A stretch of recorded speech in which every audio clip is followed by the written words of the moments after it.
हर podcast के पीछे मेरी एक इंटेंशन होती है. इस पॉडकास्ट के पीछे मेरी इंटेंशन ये है कि मुझे आपके दिमाग को जानना है, आपके दिमाग के अंदर क्या हो रहा है, एंड मोर इम्पोर्टेंटली आपके दिल के अंदर क्या हो रहा है. And in order to understand that मुझे आपकी कहानी जाननी है. कहानी? और वो कहानी जो लोगों को बिल्कुल पता नहीं. एंड आई फील कि जितने भी आपके हेटर्स है, आपके क्रिटिक्स है, अगर उन सारों ने आपकी कहानी जान ली, definitely half of them will change into lovers.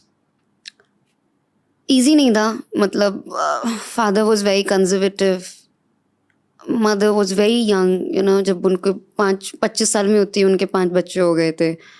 तो मतलब वो भी बेचारी बहुत यंग थी, उन्हें भी नहीं पता था चीज़ें कैसे संभालते हैं. एंड आई फील लाइक अभी बहुत नॉर्मल, जब भी ऐसे आप बोल देते हो ना कि घर पे मार पड़ती थी, मारता था, तो ऐसे मैंने कमेंट्स देखे हुए, तो क्या हो गया, 4 झापड़ तो हमने भी खाए हैं. I don't feel it's okay to normalise abuse. ऐसे मारना अपने बच्चों को, it creates a very bad impact and trauma. I am sorry, मैं पर्सनल सवाल पूछ रहा हूँ, बट जब आप अब्यूज वर्ड यूज कर रहे हो, आप सिर्फ फिजिकल वायलेंस के बारे में या just physical violence, also mental abuse, mental violence, emotional violence, and पता नहीं, मतलब आई फील मैं कभी एक पर्सनालिटी डेवलप नहीं कर पाई बचपन में. Very very under confident, very weird personality. मेरे फ्रेंड्स भी नहीं बन पाते थे बचपन में उस फिजिकल वायलेंस की वजह से, क्योंकि मुझे समझ ही नहीं आता था मेरे आसपास हो क्या रहा है. I was always a very confused soul. और मुझे हमेशा से बचपन से एक दिमाग में था कि बस घर से बाहर निकलना है, घर से बाहर निकलना है, और हमें बिल्कुल बाहर जाना अलाउड नहीं था. जब बचपन में तो फिर भी ठीक था, जब आप टीनेजर होते हो ना, तो आप देखते हो कि यार आपके फ्रेंड्स मूवीज़ के लिए जा रहे हो और आप नहीं जा पा रहे हो, तो बड़ा अजीब सा लगता है. एंड देन लड़कियाँ शॉर्ट्स पहन रही हैं, स्कर्ट्स पहन रही हैं, और आपको नहीं पहनने को मिल रहा है, तो उस टाइम पे उतना अच्छा नहीं लगता. एंड देन वो बहुत सारे conflicts. And I was not close to my father at all. I don't think so we have ever spoken. But just because कोई पेरेंट गुस्सा हो गया और वो गुस्सा मुझ पर निकल रहा है, वो डिफरेंट है.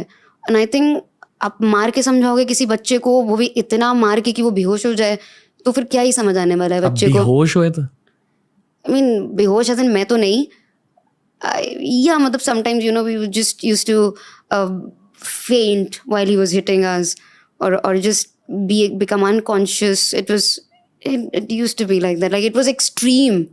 I'm not talking about ek do jhappad, I'm not talking about normal, and I'm talking about like good physical beating. मतलब बहुत अच्छी पिटाई टू एन एक्सटेंट कि आप 16-17 साल में you just get so angry, आपके अंदर इतना गुस्सा भर जाता है व्हेन आप, क्योंकि आप पलट के तो कुछ बोल नहीं सकते हो जब आप बच्चे होते हो, तो वो गुस्सा बढ़ता जाता है. And then at a point you just like, हो गया यार, बहुत हो गया, मेरी गलती नहीं है, क्या है.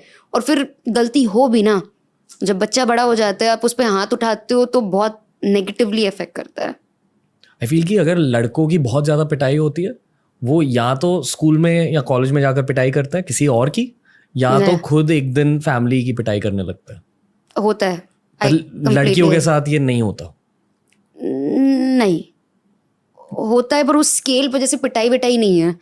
मे बी क्या पता, आप मारते रहोगे तो एक टाइम पे लड़की भी उठ के बोलेगी कि बस अब बहुत हो गया. आप मारोगे नहीं. No, maybe she can hit back. Did you ever hit back? Maybe I stopped, कि बस अब हो गया है, नहीं तो अब पड़ जाएगी तुम्हें. So there was a point I was like कि बस. If you're comfortable, उस दिन के बारे में बताइए. But I was 16, maybe 17. तो मतलब 16 साल से it was just too much to take in, and getting blamed for something जिस पे ऊपर आपको कोई कंट्रोल ही नहीं है. जैसे मैंने बोला भी हुआ है कि किसी ने मेरी एक पिक्चर अपलोड कर दी थी पॉर्न साइट पे when I was 15. तो अभी मैंने फेसबुक पे डाली अपनी पिक्चर, तो आई एक्सेप्ट कि मेरी जो पिक्चर थी ना, मैंने ट्यूब टॉप पहना हुआ था, ट्यूब टॉप और जीन्स. लखनऊ में तब इतना कोई नहीं पहनता था. I am talking about 10 years back. तब इतना ट्यूब टॉप, और मेरी फैमिली बहुत कंजर्वेटिव थी, तो मैं ना जिप लगा के बाहर निकलती थी, जैसे जैकेट पहन के जिप निकाल के और निकाल देती थी मॉल वॉल में.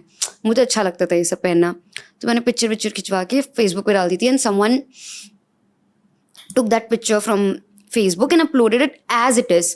कोई मॉर्फिंग कुछ नहीं, डाल दी.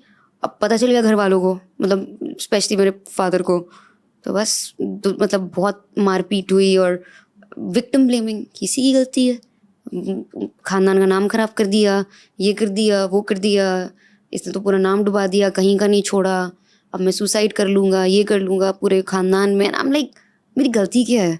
Y is no one saying anything to the person जिसने ये किया है, जिसकी एक्चुअली गलती है? तो आई वाज लाइक, मेरी क्या गलती है भाई? मेरी पिक्चर अगर उठा, चलो ठीक है मैंने ऐसे कपड़े पहने, मैं मानती हूँ नहीं अलाउड था, मैंने पहन लिए, बट इसमें गलती मेरी कहाँ है? जो कर रहा है उसकी गलती है। पर it was just that victim blaming इतनी हो गई थी, एंड यू जस्ट बिकम कि हो गया, I can't take it any more. हमने पैसों के बारे में बात किया, ठीक है? यू सेड कि आप जो भी कर रहे हैं आप पैसे के लिए कर रहे हैं, ठीक है? पैसे and recognition, fame, okay, all of those things. Let's ask you one layer deep, क्यों? ये क्यों चाहिए आपको?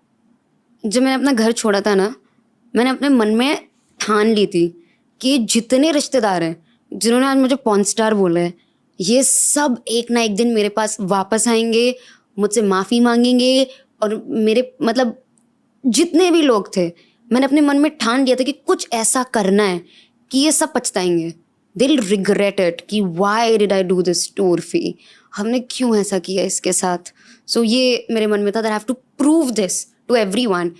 और रिश्तेदार एक होता है ना बदला, एक आई मीन हर शायद नॉर्मल ह्यूमन बीइंग के अंदर, क्योंकि मेरे अंदर वो एक रिवेंज वाली फीलिंग थी, because these people said so much to me, क्या है, कैसी लड़कियां हैं, व्हाटएवर व्हाटसोएवर। सो मैं हमेशा इतनी फ्रस्ट्रेटेड रहती थी इन लोगों से, मतलब मैं मन ही मन सोचती रहती थी, बुढ़ी तू रुक, तुझे तो मैं बताऊंगी 10 साल बाद, तू रुक। तो वो खुद ही निकल लिया, अब उनको क्या ही बताएं। मुझे आपको ज्ञान देना है। Okay okay, I know, but मुझे भी कुछ बोलना है कि ये 17 साल की उर्फी थी। जैसे जैसे आप बड़े होते जाते हो ना, रिवेंज की फीलिंग कहीं ना कहीं ख़त्म हो जाती है। देन मजबूरियों का भार इतना ज़्यादा था ना मुझ पे कि रिवेंज की फीलिंग आएगी ही कहाँ से? I was surrounded with responsibilities, भाई बहन स्कूल में है, माँ भी है, खुद का भी रेंट पे करना है यहाँ पे, उनकी भी फीस देनी है, तो क्या करूँ? और अब तुम बताओ, तुम्हें पॉडकास्ट से पैसा मिल रहा है तो तुम पॉडकास्ट ही करोगे ना, अच्छा चल रहा है तो। मुझे इससे पैसा मिलने लगा, फेम मिलने लगा, जो टीवी में कभी नहीं मिला, तो मैं यही करूँगी ना यार, और क्या करूँ मैं? फेयर।